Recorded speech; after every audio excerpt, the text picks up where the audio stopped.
जय हिंद मेरे प्यारे बच्चों, आप सभी का स्वागत है।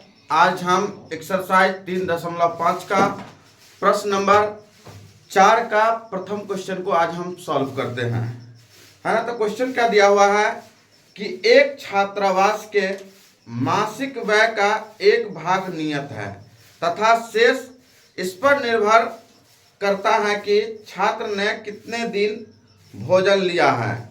और जबकि एक विद्यार्थी दिया हुआ है कि जब एक विद्यार्थी ए को जो 20 दिन भोजन करता है उसको 1000 रुपया अदा किया, किसमें? छात्रावास में रहने के लिए, है ना। जबकि एक विद्यार्थी बी को जो 26 दिन भोजन करता है उसको जो है 1180 रुपया अदा किया। तो कह रहा है कि नियत व्यय, मतलब जो नियत किराया है, मान लिया जाए कि 5 से 10 दिन का एक नियत किराया होगा। अब मान लिया कोई आदमी 13 दिन भोजन किया तो 3 दिन एक्स्ट्रा किया, है ना। तो 3 दिन एक्स्ट्रा किया तो ये क्या हो गया? एक प्रतिदिन का अतिरिक्त मतलब खाना हो गया ना इसका। तो हम लोग इसको निकालेंगे। तो नियत व्यय क्या है और प्रतिदिन का भोजन का मूल्य क्या है, ये हमें ज्ञात करना है। तो प्रश्न नंबर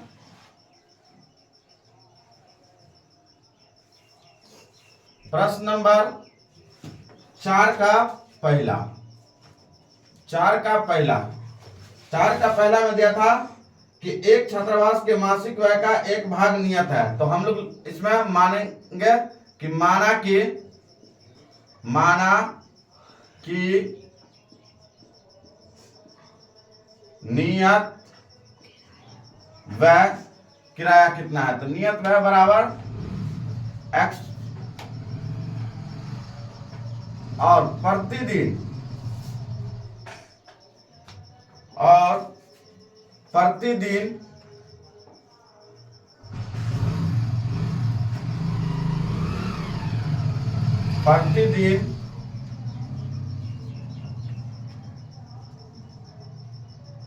दिन के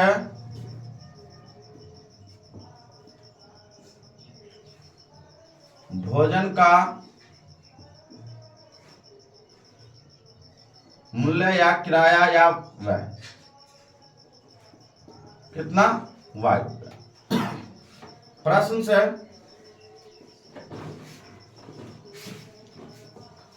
से ठीक है। प्रश्न से क्या कहा कि ए को जो 20 दिन भोजन कराता है उसने क्या किया? 1000 रुपया दिया उसको, ठीक है। तो हम लोग लिखेंगे यहाँ ए जो है, तो हम लोग यहाँ लिखेंगे 20 दिन कराया तो x प्लस 20 y प्रतिदिन का भोजन है, y हम लोग इसको माने हैं तो अलग से हम लोग 20 y कर दिए और कितना रुपया अदा किया? तो 1000 रुपया दिया, ठीक है। इसको हम लोग समीकरण फर्स्ट करेंगे, ठीक है। ये किसके लिए? ये ए के लिए, ठीक है, ए के लिए, ठीक है। समझ में आया? उसके बाद पुनः प्रश्न से दिया हुआ है फिर से कि पुनः प्रश्न से क्या दिया हुआ है? फिर से कहता है ये कि बी को 26 दिन भोजन कराता है। कितना दिन? 26 दिन भोजन कराता है तो उसने 1180 रुपया उसको अदा किया।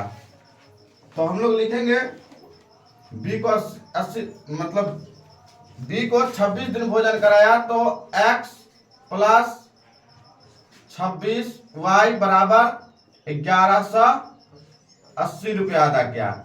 ये समीकरण हो गया हमारा सेकंड। ये किसके लिए?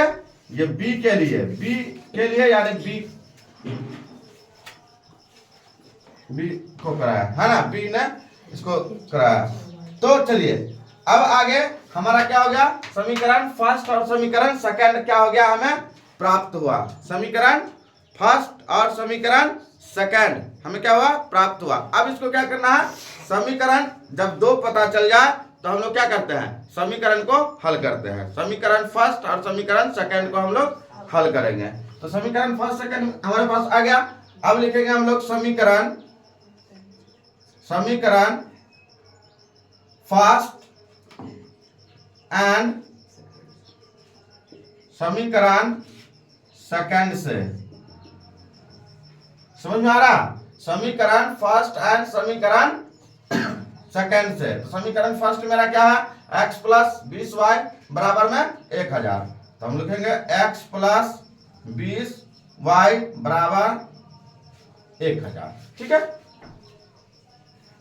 और दूसरा समीकरण दिया हुआ x प्लस 26y बराबर 1180।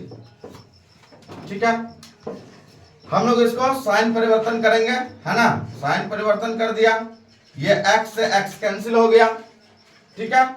अब 20, अब देखो यहाँ 26y माइनस में आ गया। अब ये तो हमारे पास क्या बचेगा? यहाँ -6y बराबर, अब देखो यहाँ भी माइनस में होगा क्योंकि 1180 है और 1000 है ना। तो हमारे पास क्या बचेगा? यहाँ पे 0 का 0, 8 में से 0 गया तो 8, 1 में से 0 गया तो 1, और ये 1 में से गया तो 0, है ना। तो और ये बच गया माइनस।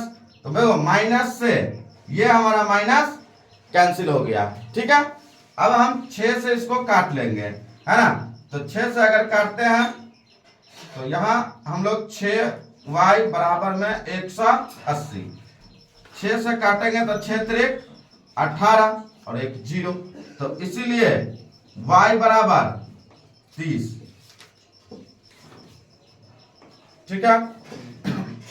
अब समीकरण फर्स्ट में या सेकंड में किसी में भी y का अगर मान रखेंगे, समीकरण फर्स्ट और समीकरण सेकंड में किसी में भी, है ना, दोनों में से किसी में भी अगर हम लोग y का मान रखते हैं उसमें, तो हमारा किसका वैल्यू आएगा?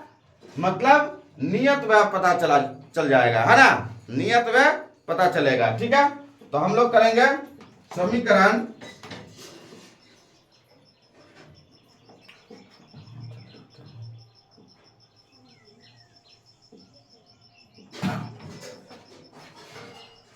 लिखेंगे समीकरण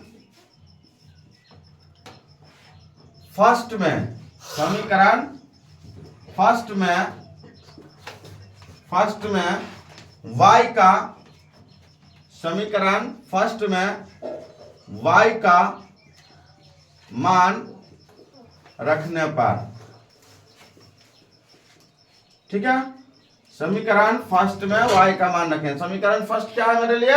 x प्लस 20y बराबर में 1000 है। तो हम लोग लिखते हैं x प्लस 20y बराबर 1000, है ना।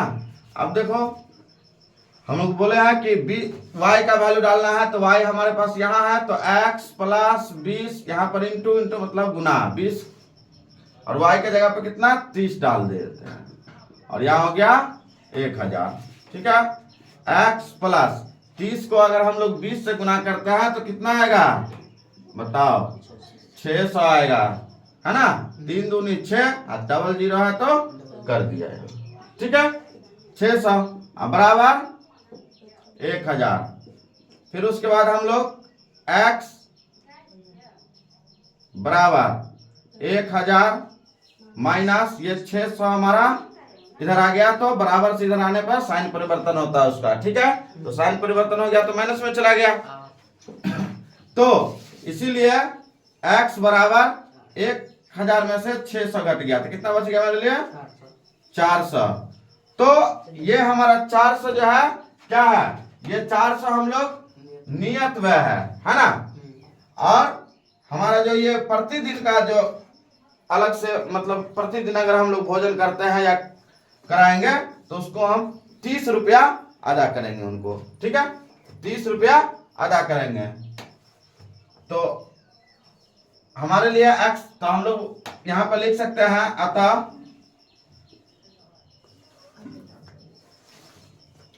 नियत वह हमारा कितना आ गया? 400, और प्रतिदिन भोजन का जो किराया है, प्रतिदिन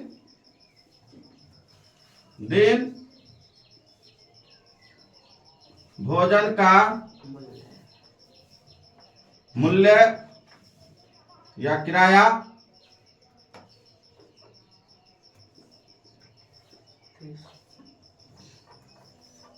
यह हमारा इस क्वेश्चन का आंसर हुआ।